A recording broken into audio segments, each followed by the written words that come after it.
Welcome back to Chapter 8. In the last lesson, we built the labor market and saw how a minimum wage can cause unemployment.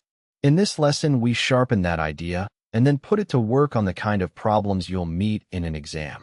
Let's recap the labor market in one breath. The demand for labor is the downward sloping value of marginal product curve.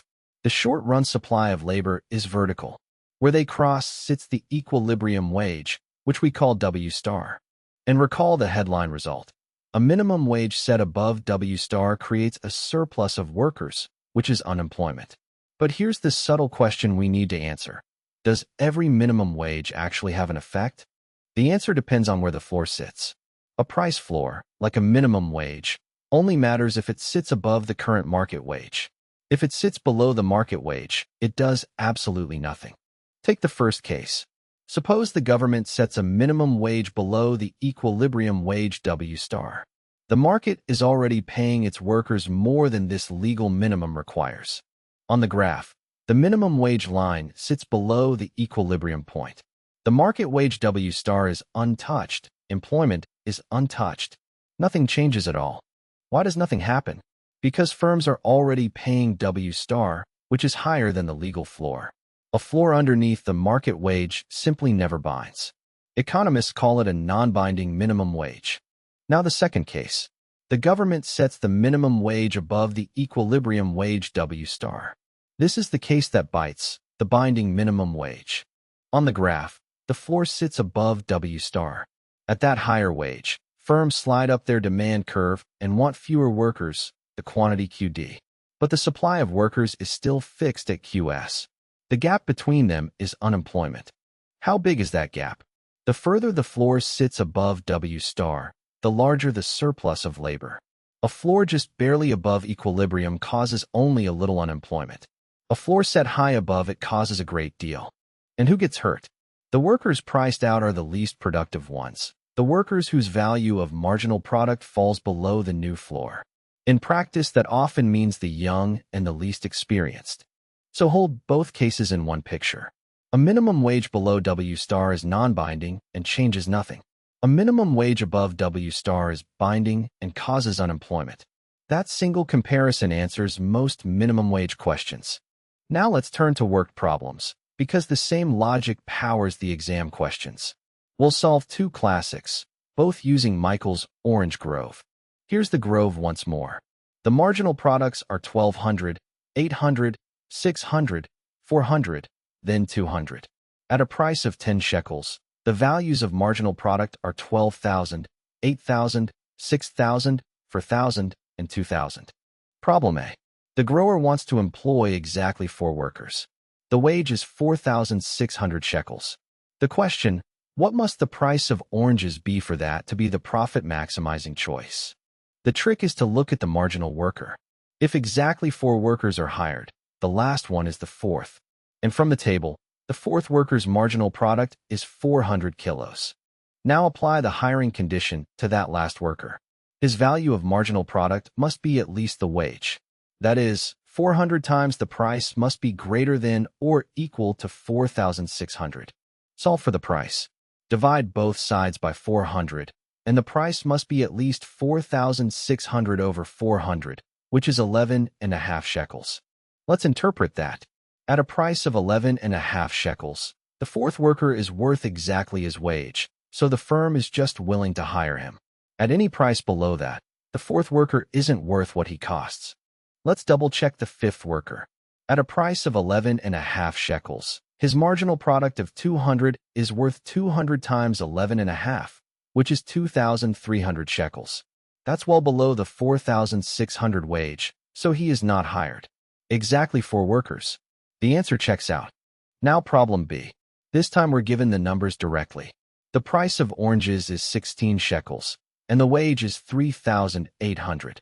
The question, how many workers will the grower hire, and what is the profit? Set up the same condition. Hire while the value of marginal product is at least the wage. Writing it out, marginal product times price must be at least the wage, so marginal product must be at least the wage divided by the price. Compute the threshold. 3,800 divided by 16 is 237.5.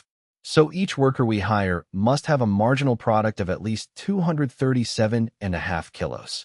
Now scan the schedule. Which workers clear 237.5?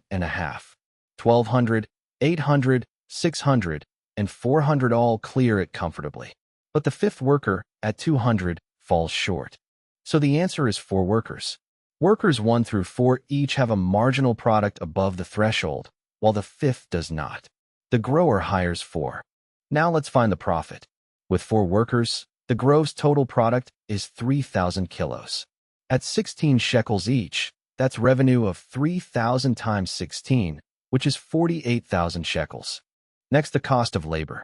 For workers, each paid 3,800 shekels, gives a wage bill of 4 times 3,800, which is 15,200 shekels. And the profit is revenue minus the wage bill.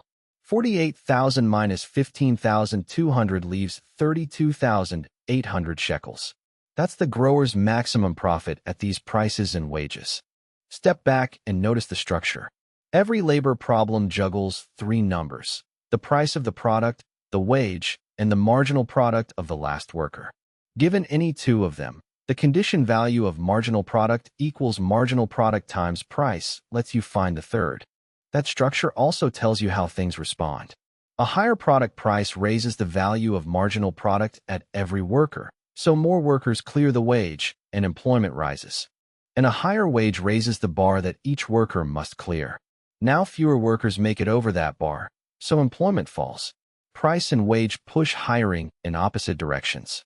This is the bridge back to the minimum wage. A binding minimum wage is simply a forced higher wage. So it does exactly what any wage increase does. It reduces the number of workers firms are willing to hire. And now you can put numbers on the trade-off. Take the new, higher minimum wage, read it onto the value of marginal product schedule, and count how many workers still clear it. The drop in that count is the lost jobs. Here's the exam tip that ties it all together. Always start from the condition value of marginal product greater than or equal to the wage. Write it as marginal product times price greater than or equal to the wage, and then solve for whichever quantity is unknown. Let's summarize. A minimum wage below the equilibrium wage is non-binding and harmless. Above it, the wage causes unemployment. In problem A, wanting 4 workers at a wage of 4,600 required a price of at least 11.5 shekels. In problem B, a price of 16 and a wage of 3,800 gave 4 workers and a profit of 32,800. And given any 2 of price, wage, and marginal product, you can solve for the third. The one line to remember: every labor problem, and the minimum wage itself, comes right back to value of marginal product greater than or equal to the wage. We've now built the producer, costs, the supply curve, and the labor market. In the next chapter, we turn to the other half of every market, the side of the buyers, demand. That's chapter 10. If this lesson helped, please subscribe to the channel, hit the like button, and share it with someone who's studying economics. And to keep getting extra materials, join our members club, where you'll find the full quiz library, fully worked solutions, and more practice questions. Thanks for watching, and I'll see you in the next lesson.